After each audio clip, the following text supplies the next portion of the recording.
चीन है कि मानता नहीं। साउथ चाइना सी पर फैसला चीन के खिलाफ आया है, लेकिन हार के बावजूद चीन की हेकड़ी नहीं गई है। चीन ने इस फैसले को मानने से इनकार कर दिया है और चीन के सरकारी अखबार में खबर यह छपी है कि चीनी सेनाओं को दक्षिण चीन सागर में टकराव के लिए तैयार रहना चाहिए।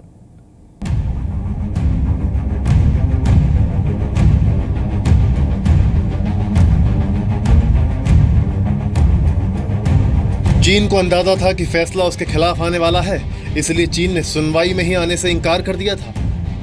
चीन ने अंतर्राष्ट्रीय कोर्ट के इस फैसले को गलत आधार पर लिया गया निर्णय बताया और जोर देकर कहा है कि वो इस फैसले को नहीं मानेगा।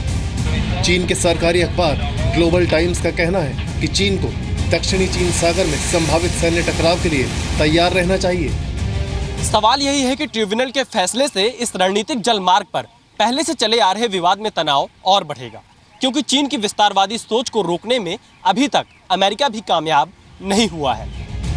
दरअसल दक्षिण चीन सागर क्षेत्र में अमेरिका की गश्त से भी चीन नाराज है। पिछले साल 2 B-52 विमान चीन के एक विवादित द्वीप के बेहद करीब पहुंच गए थे।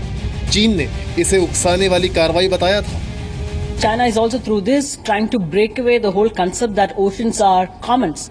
It's a common space. It's one of the commons, just like outer space is it's a common space. Oceans is a common space, and freedom of navigation and passage of freedom to passage is extremely critical for a whole lot of these countries. And the UN Convention. Exactly, absolutely, and this is also for India's perspective. I think this is an extremely important aspect. चीनी सेना ऐसे अमेरिकी विमानों को air space से चले जाने की धमकी देती रही है। एक अमेरिकी युद्धपोत ऐसी ही एक विवादित द्वीप के करीब चला गया था, जिसके बाद चीन ने अमेरिका को कड़ी चेतावनी दी थी। उनको इस फैसले से बहुत खुशी होगी कि कम से कम लीगल तौर पर चाइना का जो एक्सपेंशन है साउथ चाइना सी में, उस पर कानूनी तौर पर बाधा लग सकती है। चीन के रक्षा मंत्रालय ने आरोप लगाया था कि विवादित स्प्रेटली द्वीपों के पास B-52 लड़ाकू विमानों के जरिए उड़ान भरकर अमेरिका जानबूझकर इलाके में तनाव बढ़ाना चाहता है।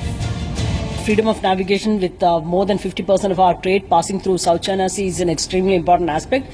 Again, a point reiterated also by our Defence Minister Manohar Parrikar. So I think on a whole range of issues and also politically and diplomatically, this is a slap on China's face. चीन का ये कहना कि अंतर्राष्ट्रीय अदालत चाहे जो फैसला दे, चीन अपने समुद्री हितों की रक्षा करेगा, ये बताता है कि चीन भी अमेरिका से दो हाथ करने को तैयार है और अदालत में हार के बाद भी चीन की हेकड़ी नहीं निकली है। ये फैसला समुद्री नियमों पर संयुक्त राष्ट्र संधि के अंतर्गत आने वाली हेग की अदालत की ओर से आया है।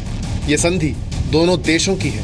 हालांकि ये फैसला मानना जरूरी है, लेकिन इसे लागू करवाना अदालत के अधिकार क्षेत्र में नहीं आता है। चीन इसी का फायदा उठाएगा। ब्यूरो रिपोर्ट, जी मीडिया। ड्रैगन को घेरने का प्लान हालांकि भारत ने भी बनाया है, लेकिन चीन से निपटना इतना आसान नहीं है।